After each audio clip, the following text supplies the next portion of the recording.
Hi, welcome back to my channel. Today we're talking about how to process triggers in a healthy way. And these steps I'm sharing with you aren't from a specific spiritual book or a textbook or written in a stone. It's just something that I have drawn together through my own experimentation in life. And I've been learning a lot about triggers in the last few years and learning what's working and what's not working. And very recently, I found something that I've landed on that's really working well for me, and I want to share that with you as tools. So in order to talk about how to process triggers in an easy way, which I will give you those steps at the end, it's important to address two things before that. Number one, the ego, and number two, boundaries. So I'm taking a master class with my dear friend Aaron Abke, and he has a master class called Master Your Mind. And it's all about understanding the ego so the ego no longer has control over our life. And so what really helped me in processing my triggers was my relationship with my ego. And before I realized that I was really falling victim to the ego's control, and it wasn't allowing me to dive deeply into finding the lessons of these triggers. I was blaming and shaming and having guilt and pride in the triggers and looking at the person as the one who triggered me and spiritually bypassing the lessons. And it's easier said than done, right? Because there's times when I can really overcome it, and the ones that trigger me the most are the ones that are reflecting and mirroring me the most, which is like my family and my lover. And so it could work for some, but then you're like, why is it this person's triggering me and others don't? And it's because the ego is still really fighting for it. So what the ego is, just to give you a little bit of history to understand it so it's no longer controlling and creating these triggers of repetition, is the ego is here to, of course, protect us from originally physical harm. And as we moved into society where we no longer had to fear any physical threats like being chased by a lion, the ego became a protection in the social hierarchy. So instead of protecting us physically from the lion, it's now protecting us from being at the bottom of the social hierarchy. So in society, we're constantly thinking, how can I get to the top of the hierarchy and protect my identity so I am not at the bottom of the social food chain, not the animal kingdom food chain? And so understanding that is really helpful for processing your triggers, because when we process our triggers, we can move into them to understand them and get deeper clarity what they're teaching us once we get past the ego. That's like the first gate in the game we have to get past. And Mario is like jumping over that hurdle and jumping over the next hurdle. So it's the ego first. So just keeping that in mind, if anytime a trigger comes up, is asking and doing some self-inquiry of, what am I trying to protect? Is it my self-identity? What is it? The other thing to know is boundaries and the purpose of them, because I've realized creating boundaries is actually very important, which I've always felt this, but I'm looking at it from a new lens, and I invite you to look at it this way too. I was recently watching a video from Lori Ladd on YouTube, and she was talking about boundaries, and the same realization I had like the day before, and I was like, there's some consciousness shift going on.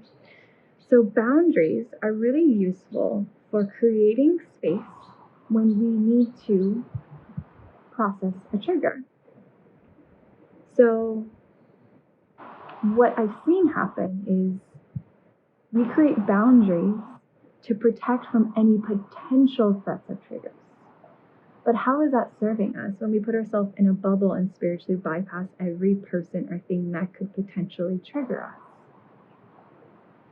Unless there is potential threat and harm. Like if you're in an abusive relationship, it's important to create that boundary. But I'm saying in a generally healthy, balanced relationship, if we create a boundary with someone that's going to trigger us, then we're really blocking off from the lessons we could potentially be learning from that person who's really just the messenger of the universe showing you a lesson, the reflection of you. As we are one. The law of one is explaining there is no difference between you and I, between anything in this universe. So, boundaries for me now really are seen as a way to help me process a trigger, and are no longer needed once I have processed that trigger. So it's giving me the space, the boundary of space, to go in and look at things before that person keeps coming up and bringing the trigger up, before I really had my own time and space to process it on my own. I also have learned that processing my boundaries alone instead of with the person who triggered me is a lot healthier than trying to process it with that person. Because the truth is, they did not trigger you. Think about it. They did not trigger you. That's being a victim. That's blaming. They are showing you a lesson and a reflection. So they are actually your teacher. So it's really nice to create that boundary instead of blaming and pushing and fighting and digging yourself into a really deep hole with that person based on an ego battle between you two. It's better to say, you know what, I need space to process this. I feel some tension. I'm going to go take care of this. This has nothing to do with you. Please don't take it personally. You walk away and you deal with your stuff. And that's what I've been doing, and it's been working fantastic. So now the question is, okay, Bekah, how do I process the trigger? Once you understand the ego, you can once again ask that first question, what am I trying to protect? Okay, from there, you remove the ego, and then you do some self-inquiry. Really reflecting on, what is this trigger illuminating to me? What can I learn from this? And what I do is I keep notes on my phone and I write down my triggers in just like a note section. And I also have dedicated a journal to slowly write down my triggers as they arise. And what I like to do is now just tackle it head on. And if I have the space, I have my journal with me when I'm like at home, and I'm writing it down instantly. I'm going into that space, I'm writing it down, I'm journaling out what arose, what happened, how do I feel, what is this teaching me? And as I'm journaling out, it's all being presented to me as I'm writing it out in my head and seeing, there is the lesson. I have a really simple example that just happened to me. So there's this beautiful cleaning lady, and I live in Nicaragua, so this cleaning lady is phenomenal at her job. She organizes every little detail and cleans it, everything. I drink a cup and she cleans it instantly, and it's so sweet. So I gave her a tip. I just made my lunch and I made this amazing cashew dressing, and I was so excited about the other half of it because I wanted to save it for my next meal. And I gave her space and I walked down to the lake. And my thought was, Bekah, put your dressing away. And I was like, no, I'll be back. I'll clean after. And I come back 10 minutes later, she's gone, and the blender was cleaned and the dressing's nowhere to be seen. I instantly got triggered. I flipped the F out. Because when it comes to my food, I have a lot of control around it. And I realized the trigger of the money came up. She just threw money down the drain. And then I was like, why did I tip her? And why are people like needing to touch my stuff? All of these triggers came up, and I was like, whoa, ego, calm down.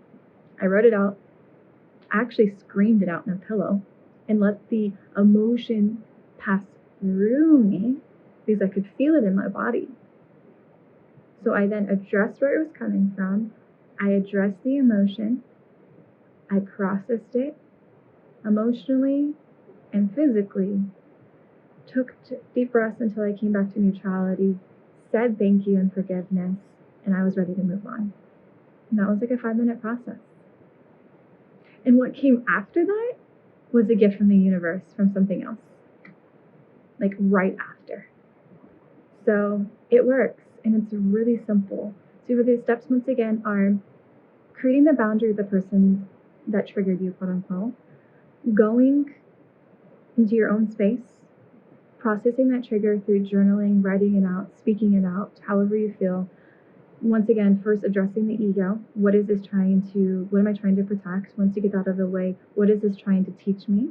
And then processing it physically through the body, emotionally, releasing it, dancing, shaking, screaming, moving the energy, and not letting it stick to you. And that's it. One other tip I'll add is calling in more opportunities to practice so this trigger no longer controls you. So what I mean by that is, if someone triggered you and you've now done the process, you're like, okay, I feel really back to neutral, but I want to really practice a new response, then call in experiences so you can practice overcoming that trigger, just to really put it in stone that this is no longer a mechanism that you're ran by. And that's the big thing with having courage to go into our fear, because we could easily spiritually bypass and say, oh, I processed it once and it's never going to come again and I'm healed. But it's really nice to have that repetition and practice to create new neural pathways in our brain. So we can practice and practice and practice, and just calling that in from the universe, you will be presented opportunities to process it even more deeper in the physical world in your day-to-day life.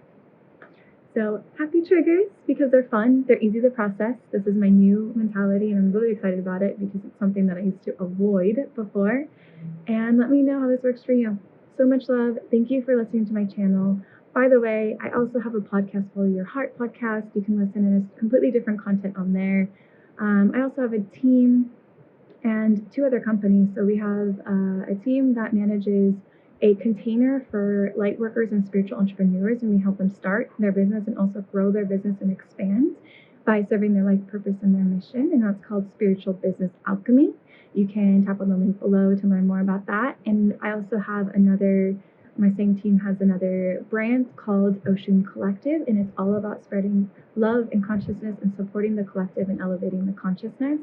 And it's supporting all souls just like you and I, anywhere you're on your spiritual journey, to be able to give you the tools you need in order to continue your journey. Whether it's, we have meditations available, free meditation right now that you can get access to. We have a free Facebook group of a collective. It's a spiritual container collective group. You can go on there for lots of connections with other light workers and other people on their journeys. We have an amazing guided meditation bundle, and it has 14 custom-made guided meditations from one of my team members who is a quantum healer. She is a shaman with working with things like this, our subconscious mind, and many more things to come. So check it out in the link below, and lots of love to you.